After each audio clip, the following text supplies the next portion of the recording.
ও সবার নাম উজ্জ্বল করবে একদিন। আমি আমি পড়াশোনায় ঠিক অতটা ভালো না, তবে আমার কিন্তু ফুল খুব ভালো লাগে। আমার মাথায় সবসময় একটা কাঠগোলা গোলা থাকে। আমার বাবার ফুলের ব্যবসায় আমি সাহায্য করি, সারাদিন বাড়ির কাজবাজ করি।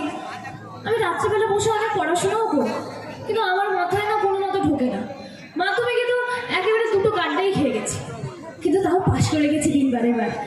উচ্চ মাধ্যমিকটা যে কি হবে, আমি তো সারাদিন রাত ভগবানকেই ডাকছি শুধু একবার উচ্চ মাধ্যমিকটা পার করে দিই, তারপরে আর চিন্তা নেই। কিন্তু আমাকে গ্রামে সবাই টিটিভি বলে ডাকে, পুতুল টিটিভি। টিটিভি মানে হচ্ছে টেনে টুনে পাস। আমি টেনে টুনে পাসই করি, কিন্তু তোমরাই বলো আমি না পড়াশোনায় টেনে টুনে পাস, কিন্তু জীবনে সব মানুষই তো কোথাও না কোথাও টেনে টুনে পাস করে। আমার দিদিকে দেখতে সুন্দর, গায়ের রং ফর্সা, আমি কালো, আমার দেখতে অতটা ভালো না, তাই বলে সবাই আমাকে একটু খারাপ চোখেই দেখে। কিন্তু আমার মনটা কিন্তু খুব ভালো। আমার বাবা সবসময় বলে, পুতুল তুই কিন্তু সবসময় এরকমই থাকবি। কিন্তু আমি আমার দিদিকে খুব ভালোবাসি, আমারও খুব গর্ব হয় আমার দিদি অনেক পড়াশোনা করি। আর আমার কি হবে আমি জানি না। আমাদের এই ছোট্ট সংসারটার জন্যে আমায় যা করতে হয় আমি করব।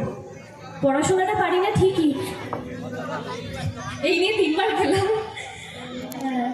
আচ্ছা, যেটা আমি শেষ করলাম, পড়াশোনাটা খুব একটা ভালো নয় ঠিকই, কিন্তু আমার স্যারকে আমি বলেছি যে এবারে আমি খুব ভালো করে পড়েছি, এবারে উচ্চ মাধ্যমিকটা আমি ঠিক পাশ করে যাব। গ্রামে ময়ূর দাদা আছে না, আমার ময়ূর দাদার সাথে দিদির বিয়ে হবে, আমি খুব খুশি জানেন তো। কিন্তু আমাকে নিয়ে আমার বাড়ির লোকের চিন্তাটা আরও বেড়ে গেছে।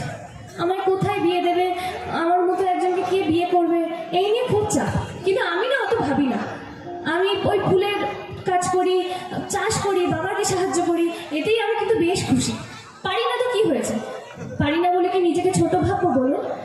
তাই বাকি সবাই টিটিভি বললেও